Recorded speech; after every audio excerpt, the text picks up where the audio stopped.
Good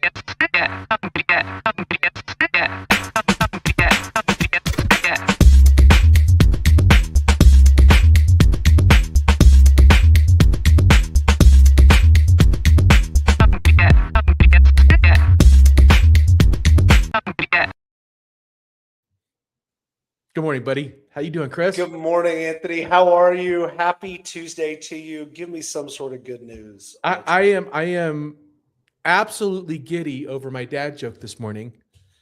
All right. And it's only if you're younger than 30, you're not going to get it.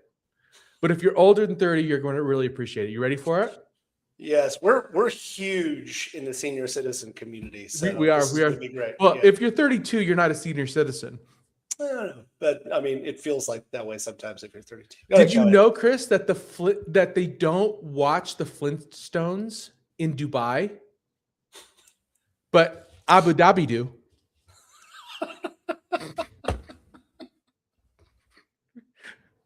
It's good, right? It's good. Oh my God, that is. Yep. Hold on, I'm gonna golf clap. It's almost as good as my peekaboo one. God. All right, to answer that, there's only one joke that I can get to because we were talking a little bit about science and research before we came on, and I'll tell you, I actually do read science articles. I was reading this one article about gravity. I could not put it down.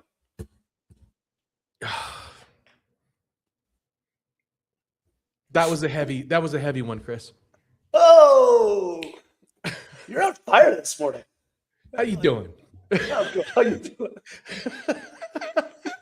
Oh, Anthony, what if the infrastructure protecting you from scale is the reason you can't afford to reach it? Basecamp's founder publicly abandoned the cloud in 2022, moving to own servers after calculating they'd spent $3.2 million annually on AWS. Their hearsay, they measured actual usage against what they were paying for and found the gap embarrassing. Today on How to Founder, we're going to be talking about cloud infrastructure and optimization, but generally about overbuilding for startups. We build too much stuff, don't we? Sometimes, often, that we don't need. We're joined by a guy from Texas, Mr. Vidar Hokstad. No, but are you a little Texas? Like, it's a little bit crazy too? Well, maybe. Okay. You know, I will set you up. To do startups. Yeah, also, to come on a podcast with the two of us. I agree. Vidar Hokstad runs Hokstad Consulting, where he helps startups and scale-ups stop over-engineering their infrastructure. He spent 25 years building systems and has a reputation for calling out cargo culting when founders copy big tech architecture without big tech traffic. Even before I asked the first question, explain what Texas means in Norwegian and what cargo culting is, because both of them are fascinating. Okay, so Texas in Norwegian means crazy. We use it as a general term for crazy. And yes, it refers to the state. It's not just a word that sounds the same. No, I mean, that's exactly, I told Vidar, that's exactly how Anthony refers to me as well. It's like, oh, he's just Texas. So so Texas means crazy, and it's not a Norwegian word. You're just referring to. We are referring to the states. Yes. Yeah. Also, I can't disagree with, as a native Texan, I can't disagree with that whatsoever.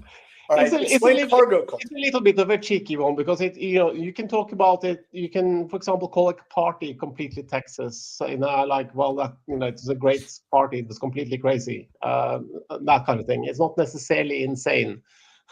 Just to clarify that. I think Vidar is going to call his friends and be like, "I was just on this podcast. It was so Texas. It was Texas. Exactly right. Texas. Oh my God, I can't believe it. All right, what is cargo culting? Because you just explained it to me. I had no idea. So cargo culting is a term that goes back to basically supply drops in the Pacific and locals that in some cases started copying it without copying basically the motions that the people on the runway did. without understanding why, hoping that it would bring, supplies falling down from the sky. It's like so it's just mythology, right? Like you Yeah, just exactly. do So it's things, forming a cult around ceremony without understanding why it is performed and what conditions it applies. It's interesting. I've now learned two things, Anthony, which you've taught me on 100 and something episodes. So it's pretty good. Get to the theme before we actually start talking about cloud computing here, because there's a psychology behind this that I want to talk about, which is founders overbuild. We cargo culting, I love the analogy here, because we oftentimes think that our startup needs to be a huge company, and we try to structure our finance, we structure our systems, our policies and procedures like we're a big company when there's 4 of us in the room. Why don't we do that, Vidar? Like, why is we're a small company, we don't necessarily need to overbuild? Is it part of it, I think, is that people get told to. There's a lot of, obviously, partly because you get people who will come from a bigger company background and where they're used to thinking about measuring capacity and thinking about it in those terms, and partly because, well, you want to make it big as a startup founder, right? You want to reach those high goals, and that message that tends to get communicated to everybody you bring on. But you don't necessarily, and this is one of my pet peeves, is I've worked in VC for a few years, and one of the things that I see was that, well, people had thought about these things in their pitch decks. And on the other hand, when I worked in various companies over the years, I've never had the same vision that was present in the pitch deck that the founders who have gone out raising capital on presented to the regular staff in the tech, in the tech team. So people are building these things, and it's often a game of telephone that's gone like multiple levels from the vision that was presented to the VCs via communicated to the CTO, to head of development, to developers, and it's changed every step of the way. And so you think that you need to build this massive thing, even when the vision might be much smaller. Anthony, you ever fallen victim to this? I have. Overbuilding, infrastructure that you don't necessarily need, whether it's computing or anything else. I have never regretted overbuilding. Ironically, this is kind of funny because when I don't build the same thing over and over again. I always overbuild, but I do always overbuild, and I view it not as a waste of time. It's me learning the space, and the architecture is thinking through. And so it helps me think through the details when I'm over engineering things, and I've never regretted it, ironically. So thinking through the details is great. Yeah.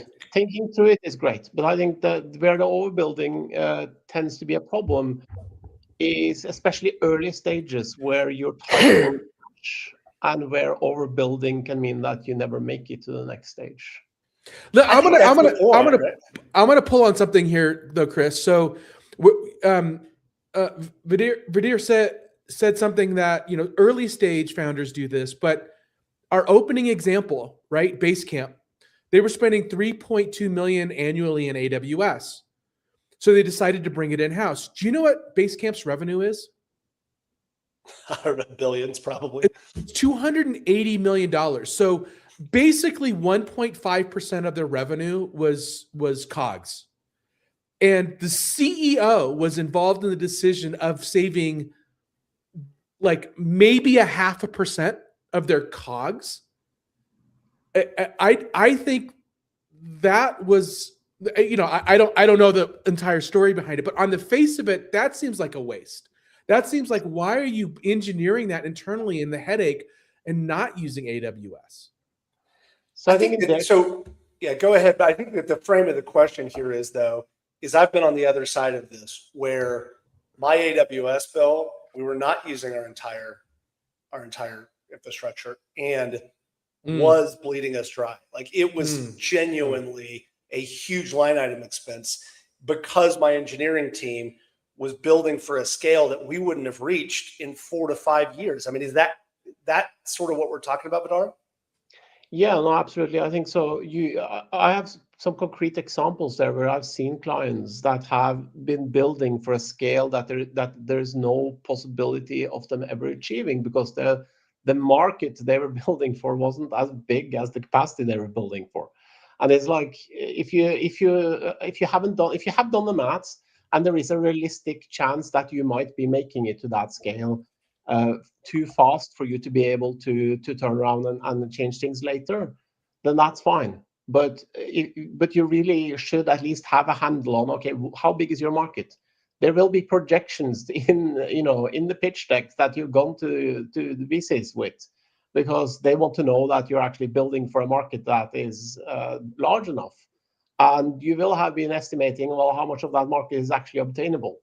Now, if your tech team goes around and builds for a scale 10 times that because you haven't communicated things to them, you are going to be bleeding dry much quicker than you need to, and you're going to go out and need to raise more cash. And remember, cash at the early stage is expensive. You're giving up a large chunk of your company for that cash. I want to. Later stages like Basecamp, it's less important, right? Yeah. But this is a fundamental truism, and I don't think it's just true in the world of technology startups, Anthony. I do believe that this is true for all companies, which is it's a terrible idea to let engineers go build something without telling them what to build at what scale and why. And so if you let an engineering team, and this is exactly what happened to me, a bunch of very big brained, very smart people, they got together and decided they needed to build this crazy infrastructure because it was cool. It was neat. They wanted to have it. They wanted to be able to say, this is what they did. They wanted to be able to tell their friends. And really, the company was never going to be able to reach the scale and did not need that size of infrastructure. Vidar, is that common? Oh, I mean, I see a lot of people, a lot of development teams where you have like all of these different tensions where people want to play with a given technology, for example, and they're inventing justifications for it, and they need to be reined in. But a lot of the time, people also just genuinely think that is how you scale because they don't necessarily know. And nobody is telling them that, no, you cannot roll out 5 Kubernetes clusters for an application that's going to have 100 customers. It's like they have been told that you need these things to reach scale, and haven't invested that time in learning otherwise, because, well, why would they? Everybody is using this technology, and when you're looking at Kubernetes, because it is a pet peeve of mine. Kubernetes was modeled by Google after their internal deployment solution, Borg. And it's built to be able to deploy things at Google scale. Now, it scales down quite far. You can run it on really small systems, but it's also really, really complicated. And sometimes that complexity is justified, but a lot of times it's not. Well, here's the fundamental truth, Chris. No matter what you build first, you're going to rebuild it anyway. Yeah. Yeah, absolutely. The most famous example of this, and we all know it because we've been around the world of technology for so long, is that Twitter famously, when it had the blue whale, I knew you were going to constantly failed. It's just because it's such a prime example that when Twitter, I think they raised their B round, they had 2 engineering teams side by side, and one of them was just trying to keep this thing alive while their other engineering team was actually building the thing behind it. But I don't know that's necessarily bad. I mean, I think that's the way it's supposed to happen. Right? No, that's the way it's supposed to happen. The interesting thing with that is obviously they survived it, and it cost them very little to stand up their initial solution because it was thrown together. And funnily enough, their initial platform was running on Rails by the company behind Basecamp. Yes. Oh, really? Yeah, it was a Ruby on Rails app. That is right. Yeah. I want to flip this around just for a second, Anthony, because at the heart of this question is this idea of product and scale and the natural tension between product and engineering. And in all of the companies, and genuinely, you're one of the best product minds that I know. You think through products incredibly deeply, but to your own piece, you overbuild those products, I think, sometimes to try to discover what this product wants it to be. So give me the counter use case here. I mean, like if scale, we don't want to overpay for scale, but at the same time, sometimes you don't know what this product wants to be when it grows up. That's an interesting question. So I'm thinking about this in this way, Chris. So, I over-engineer things that I don't want to do manually. So, if I'll give you a really good example. So, Wiser Method, the Wiser Method website I'm building out, and I'm building a CRM, and I'm transferring from Go High Level to Zoho, believe it or not, as the CRM. And the reason is because Go High Level had a very bad API, and I was doing a lot of things manually in Go High Level, having to visually create workflows. And I wasn't going to do it. I wasn't going to work through each workflow that I needed to do in Go High Level. So I researched what CRM had the best API for its workflow, so I could just do it in Cursor and automate everything that I need to do. So I way over engineered this migration and this transition, because I know in the future I can just write a couple of prompt and it creates what I need instead of me having to manually do it. So I over engineered it, knowing my own laziness. I think you're the only person that would gladly spend 4 hours writing prompts and engineering something that would take you 1 hour to do. Like you would just, you love, be like, No. on the off chance you have to do it again in the future. No, not maybe, but I mean, let's take a look at the podcast, right? So I automated a lot of stuff for the podcast, but if I didn't, we wouldn't be 183 episodes in, because I wouldn't want to continue to do it. Yeah, there's no way none of it. No way would we manually do it. So in that circumstance, I over-engineered it to our audience's detriment, not to ours. To Vidar's going like, I wish it would stopped at 182. That's I think, yeah. So I think that kind of over engineering though is quite different, because it's like you are making a one-off time investment, and that it may take a while to pay back, but it's increasing your velocity afterwards. And that's like a better trade-off than going off and building a like a 50 server large installation for something that needs one, right? That's I think, because then you are doing the reverse. You're creating an ongoing cost for yourself, and you need to drive accordingly more revenue to pay for it.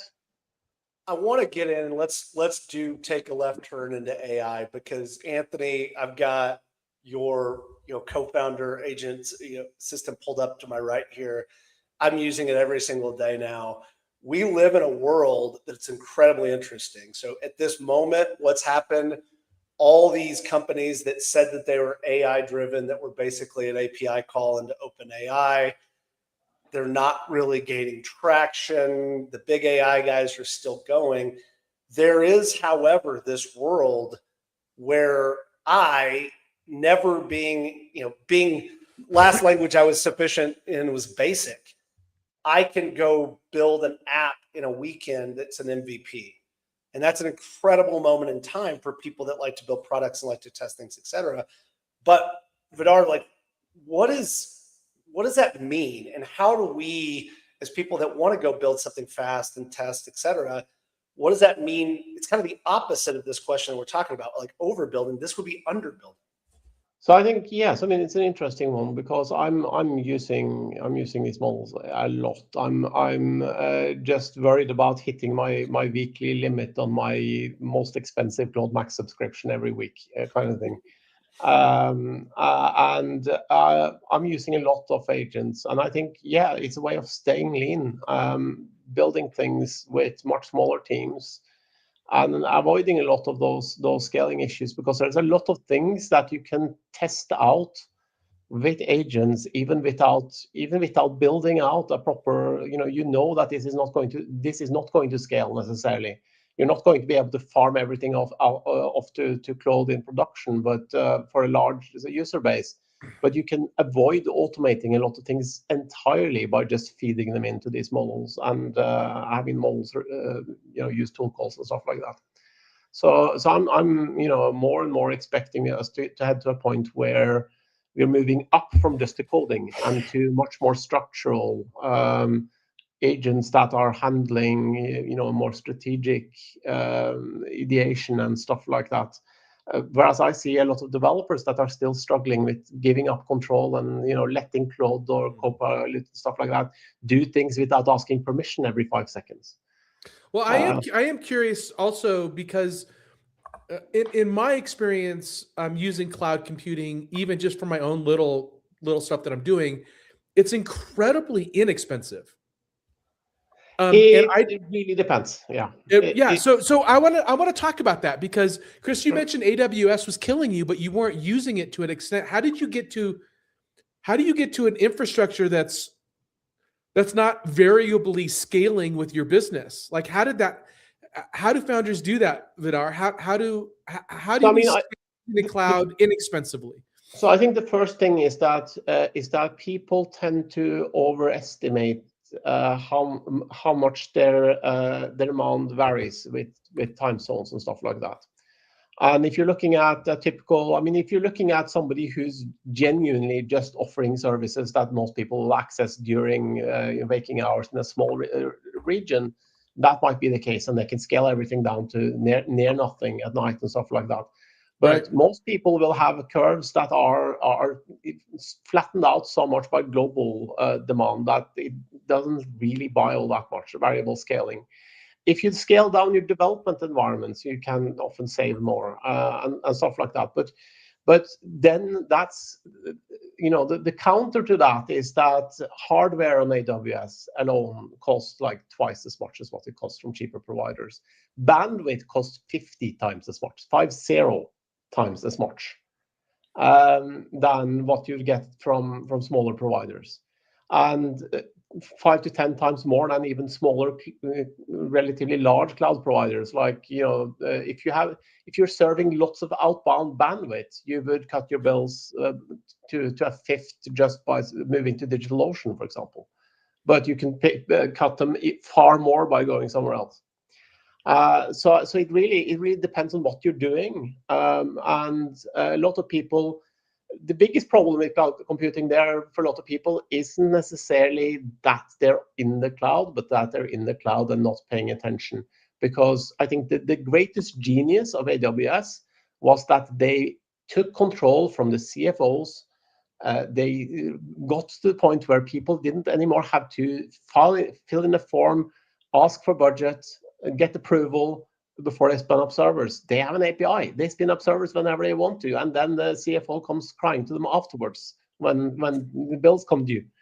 And it was the most genius move Amazon made there, was basically getting to a point where the people who love spinning up servers and don't care about the costs are sitting with the control. I want to ask a question that's related, but it's more for a founder perspective right now. And I want to get both of your perspectives. So Anthony, I'll start with you. And then Vidar, I want to ask how we scale, which is in 2026, I have an idea for either a desktop, a mobile app, some sort of a program, like a technology, right? With this notion that I can go out and build a MVP of this, something very, very simple with vibe coding with a $20 a month subscription to ChatGPT. How do I do that? What are the steps that I want to go through? And let's say that you find some early traction there, Anthony. From your perspective, what are the next steps after you've sort of built this MVP and starting to get some traction? Well, I think the talent is in the choice early upfront. So there's tools like Google Cloud is great. Vercel, I've just recently discovered Vercel, which is they have a free plan that handles a lot of traffic, and then it scales with you as you scale. There's all kinds of hosting platforms that aren't AWS, that aren't a WordPress site, that if you can spend $20 or $30 a month or $100 a month on credits, AI will write it for you and help you deploy it. So I would say ask AI, tell AI what you're thinking about doing, and ask it what's the most cost-effective way to deploy and scale.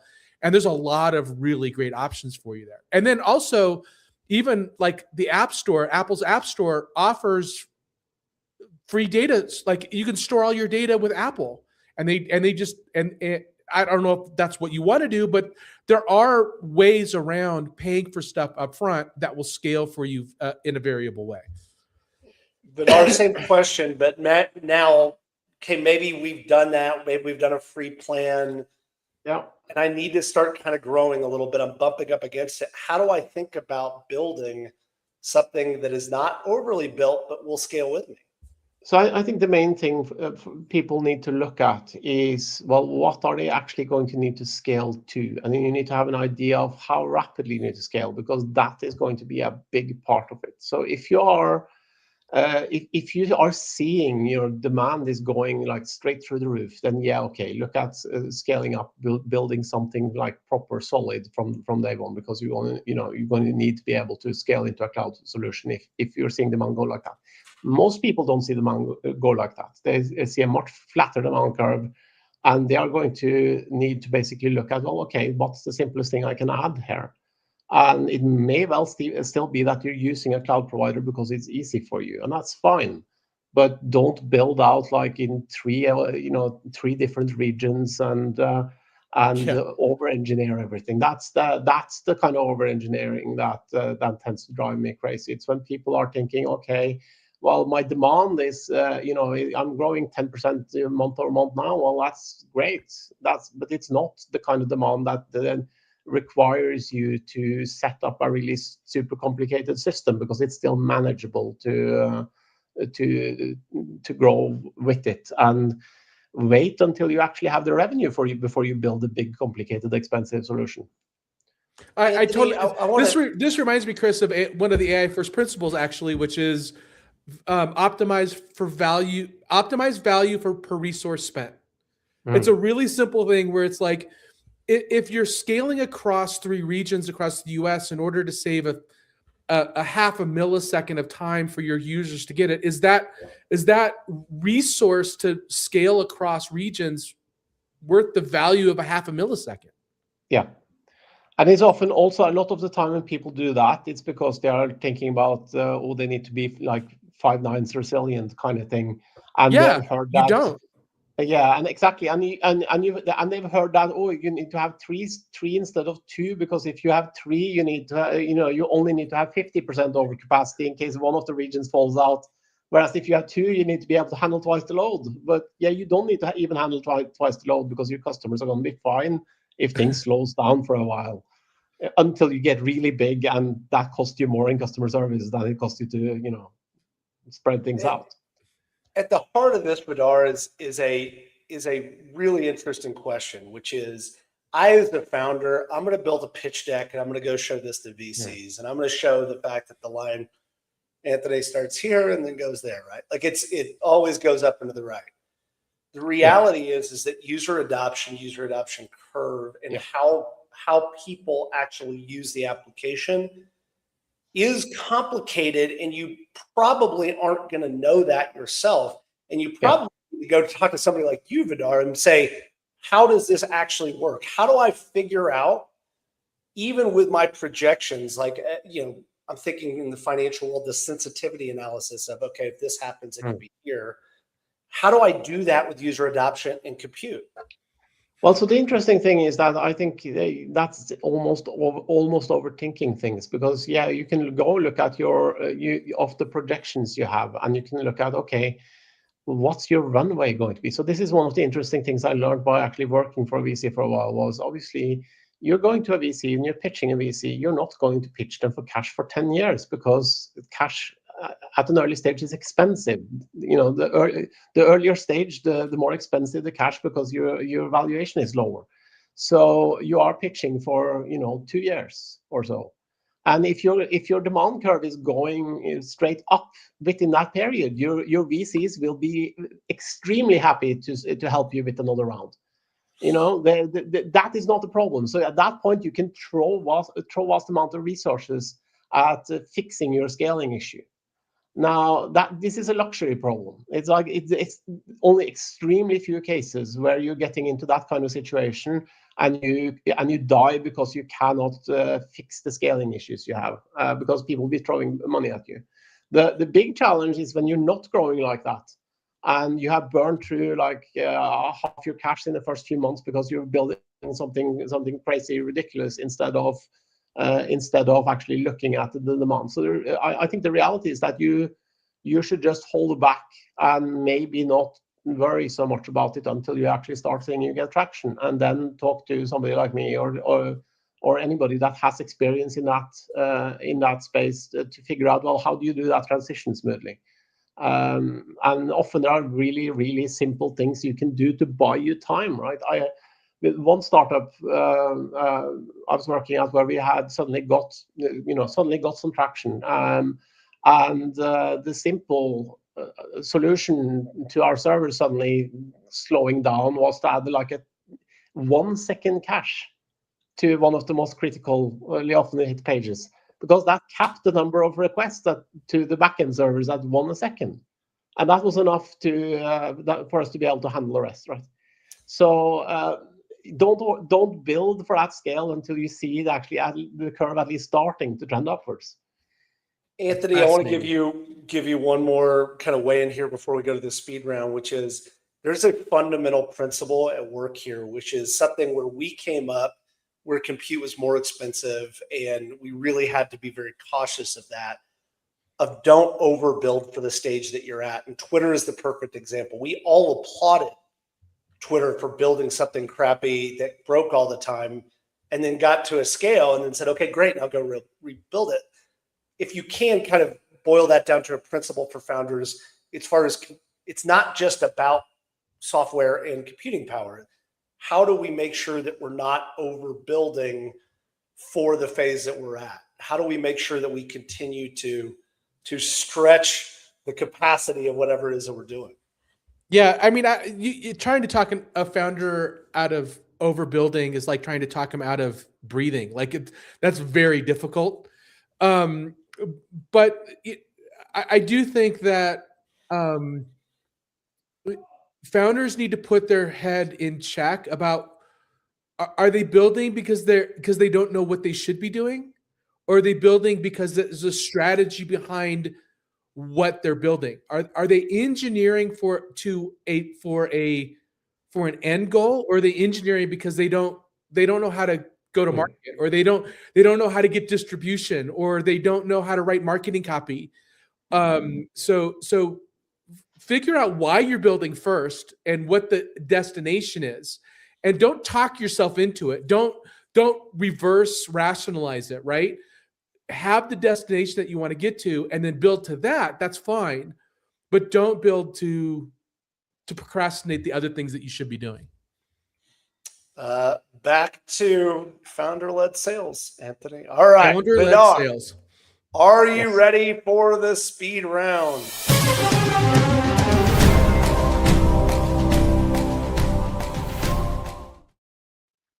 I'm going to change this. The question is, what percentage of cloud spend? I'm just going to say, what percentage of technology or infrastructure spend is a waste for the average startup? 60-70%. Multi-cloud strategy or single vendor simplicity? I like multi-cloud strategies as long as it's done to actually streamline things, not if it complicates things too much. I like it. Auto scaling or fixed capacity with manual intervention? Oh, I think most people should look at the manual intervention first. And the reason for that is not that auto scaling is bad. It's that there are usually so many low-hanging fruits. Last one, a vendor offers 40% savings for a 3-year commitment. Sign it? Yes, but make sure you actually done a price comparison first. You can get massive savings that way. That's literally what happened to that startup I walked into that Anthony, I didn't build it. I walked in to run it and they had signed a 4-year contract. It's like, They signed a 4-year contract that was 40% off, but still 3 times more expensive than anybody else. Yeah, exactly. Thank you. You need Yep. comparison first. Yeah, thank you. I've got a little bit of PTSD from that moment. Deep Dive Resources, Cloud FinOps by J.R. Stormont and Mike Fuller. The Practice of Cloud System Administration by Thomas Limoncelli, Strata Chalup, and Christina Hogan. But we are going to go talk to you, Vidar. Where can we find out more information? Where can we get your wisdom on this problem? Well, you can find me at hokstadconsulting.com, or you can search for my name. My name is globally unique, so I have nowhere to hide. No, that is, again, we're having that conversation. Anthony, who has your name? A very famous fashion designer, Anthony Franco. And I have a bass fisherman, a very famous professional bass fisherman. So, there's that. You got a very unique name. Thank you so much for joining us today, Vidar. We really appreciate it. It has been a fun conversation. It's super interesting. Anthony, what do we got coming up? Get us out of here. Thanks everybody for tuning in and listening. Please be sure to visit us at howtofounder.com, where you can connect with us on LinkedIn and subscribe to our YouTube, Apple Podcasts, and Spotify channels. Please hit that like button and subscribe button for us. Leave us a review if you're listening to us on Spotify or Apple Podcasts. Those reviews really help us. We're growing like crazy. Can't believe it. So appreciate all of you out there for following us. You are the pioneer of economic prosperity, and we're grateful to be there along the way with you. Thanks, everybody. Bye.